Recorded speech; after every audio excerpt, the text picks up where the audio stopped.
আপনার বাড়ির বাইরে আপনার বাড়ির কি থাকবে? প্রাচীর, ওয়াল। তাহলে একটা কোষ, কোষের বাইরে কি থাকবে? কোষের প্রাচীর বা ওয়াল, তাই না?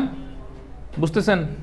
তাহলে যেহেতু এটা আদি কোষ, সবার আগে কি দিতে হবে? একটা প্রাচীর। তাহলে যেহেতু এটা একটা কোষ, আদি কোষ, একটা কোষ না, তাহলে সেই প্রাচীরের নাম কি হবে? কোষ প্রাচীর বা সেল ওয়াল। কোষ প্রাচীর বা সেল ওয়াল। আমরা বলছিলাম কোষ যেহেতু জীবিত, জীবিত অংশ মানে সেখানে তরল আছে। কি আছে? তরল আছে। প্লাজম মানে কি? তরল। প্লাজম মানে হচ্ছে ফ্লুইড বা তরল। সাইটো মানে কি? কোষ। যেহেতু কোষের তরল, সেহেতু এই তরলের নাম কি হবে? সাইটোপ্লাজম। এই তরলের নাম কি হবে? সাইটোপ্লাজম। তরলকে আটকায় রাখার জন্য একটা পর্দা লাগবে না? মেমব্রেন মানে কি? ঝিল্লি বা পর্দা। প্লাজম মানে কি? তরল। তাহলে তরলকে আটকায় রাখার পর্দা নাম কি হবে? Plasma membrane. নাম কি হবে?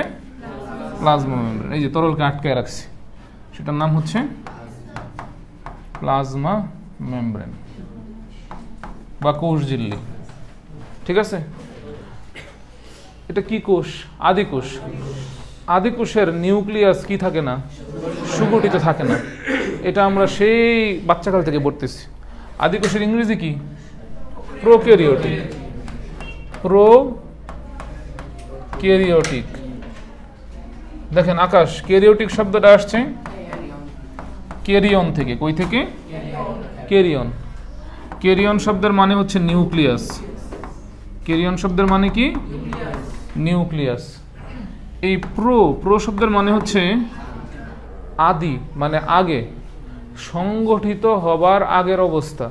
মানে একটা জিনিস পুরোপুরি সংগঠিত হয় নাই, তার আগের অবস্থা। তাহলে এটা কি ম্যাচিওর নাকি ইমম্যাচিওর? ইমম্যাচিওর। তাহলে নিউক্লিয়াস সংগঠিত হওয়ার আগের অবস্থা। তাহলে নিউক্লিয়াস পুরোপুরি সুগঠিত হইতে পারে নাই, তার আগের অবস্থা। নিউক্লিয়াস কি জীবিত নাকি মৃত? জীবিত। জীবিত থাকলে কি আছে? তরল আছে। তরল মানে কি? প্লাজম। তাহলে নিউক্লিয়াসের তরলের নাম কি? নিউক্লিওপ্লাজম। তাই না? আমরা জানি যেখানেই তরল আছে, এই নতুন যে আসছেন, আপনার নাম কি? মোহনা। বলেন, এই তরল, যেখানেই তরল থাকবে, তরলকে আটকানোর জন্য কি দেওয়া লাগবে? পর্দা। Very good. পর্দা মানে কি? মেমব্রেন। তাহলে নিউক্লিওপ্লাজম, নিউক্লিয়াসের তরলকে আটকানোর জন্য কোন মেমব্রেন লাগবে? Nuclear membrane. কিন্তু এটা কি কোষ? আদি কোষ। আদি কোষের নিউক্লিয়ার মেমব্রেন এই যে এরকম পুরোপুরি সুগঠিত থাকবে না। তাহলে নিউক্লিয়ার মেমব্রেন এখানে কি থাকবে? ভাঙাচোরা থাকবে। কি থাকবে? ভাঙাচোরা থাকবে। এখানে একটু থাকবে, এখানে একটু থাকবে, এখানে একটু থাকবে। তাহলে দেখেন এই নিউক্লিয়াসের যে তরলটা, সেটা কি সুগঠিত রইল? এই নিউক্লিয়াসের তরলটা কোন তরলের সাথে মিশে গেছে? এই সাইটোপ্লাজমের সাথে মিলেমিশে কি হয়ে গেছে? একাকার হয়ে গেছে। এখন এই নিউক্লিয়াসের মধ্যে কি ছিল? নিউক্লিওলাস। তাহলে নিউক্লিওলাস কি এইটুকুর মধ্যে আবদ্ধ থাকতে পারবে? নিউক্লিওলাস এই যে এই সাইটোপ্লাজম নিউক্লিওপ্লাজমের সাথে মিলেমিশে পানির মধ্যে ভাসে থাকবে না? এখানে কি ছিল? একটা সুতার মতো অংশ ছিল, যেটার নাম কি ছিল? ক্রোমাটিন। নাম কি ছিল? ক্রোমাটিন। টিন মানে সুতা, টিন মানে কি? সুতা। ক্রোম, গুগল ক্রোম দেখেন নাই? ক্রোমে অনেকগুলা কি থাকে? রং থাকে। তাহলে ক্রোম মানে কি? রং। ক্রোমাটিন মানে হচ্ছে রং ধারণকারী সুতা। সেই ক্রোমাটিনটা পেঁচায় পেঁচায় কি বানায় বলেন তো? একটা বডি বানায়। সোমা মানে কি? Sell body. ক্রোম মানে রং, তাহলে রং ধারণ করে যে বডি, তার নাম কি? ক্রোমোসোম। তাহলে কি বানায়? ক্রোমোসোম। তাহলে ক্রোমোসোমটা টান দিয়ে খুলে ফেললে, একটা হেঁচকা টান দিয়ে, ওই যে উলের যে টুপি আছে, টান দিলে একটা সুতা, পুরা টুপি খুলে আসবে না? এই ক্রোমোজোমটা তো একটা সুতা দিয়ে হয়েছে, সেই সুতার নাম কি? Chromosome, sorry chromatin.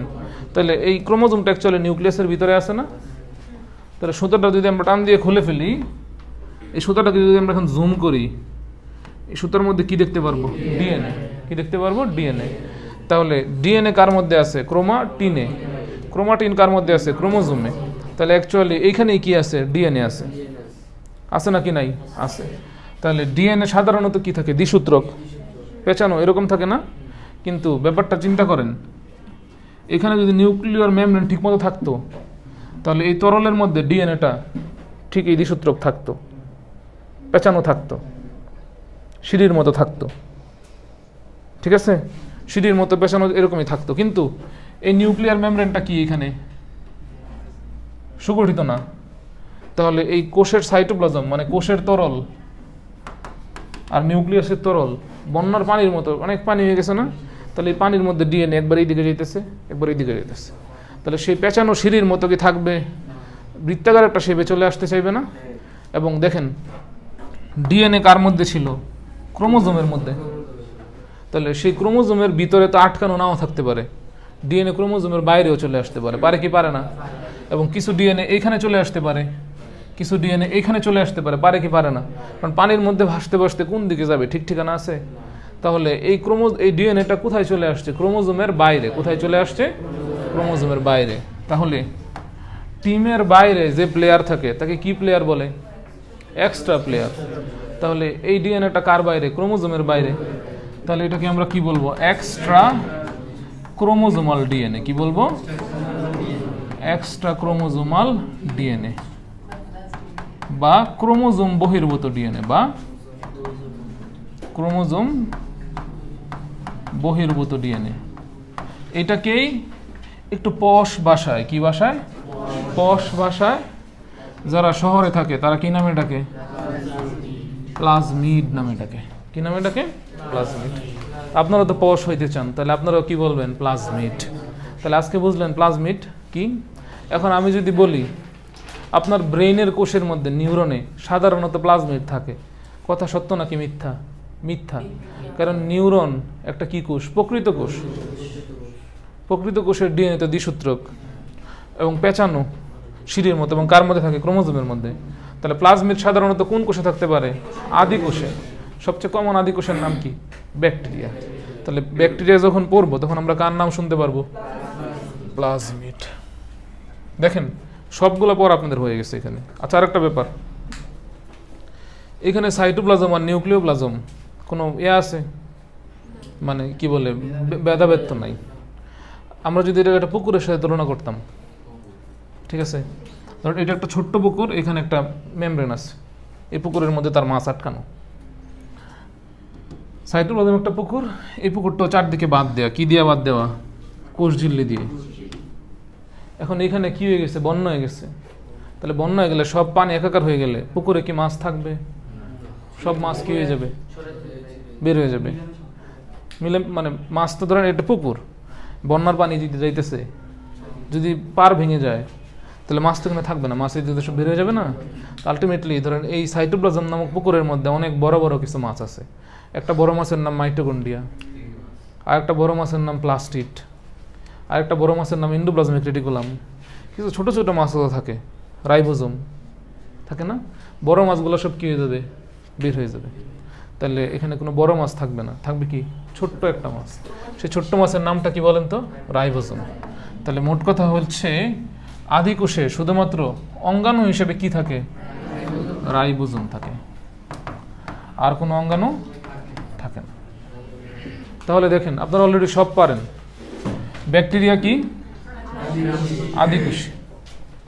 আদিকোষী জীবের বৈশিষ্ট্য, এদের মধ্যে কি কি থাকে না বলেন তো, nucleus, mitochondria, chloroplast, Golgi body, lysosome, কিছু আছে, কিচ্ছু নাই, শুধু কি থাকে, তাহলে কেবলমাত্র কি থাকে, রাইবোজোম থাকে, কেবলমাত্র রাইবোজোম থাকে।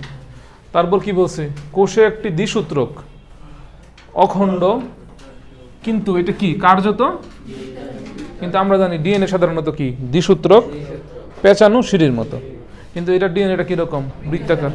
কারণ পানির মধ্যে ভাসতে ভাসতে তার সেই দ্বিসূত্রক যে পেঁচানো সিঁড়ির মতো যে গঠনটা ছিল, এটা কি হয়ে গেছে, নষ্ট হয়ে গেছে। আচ্ছা, এটা কি হিসেবে পরিচিত, আদি ক্রোমোজোম। কারণ এটা ক্রোমোজোমের কোথায় থাকে, বাইরে থাকে। সাধারণত ডিএনএতে একটা প্রোটিন থাকে, সেই প্রোটিনের নাম কি, হিস্টোন।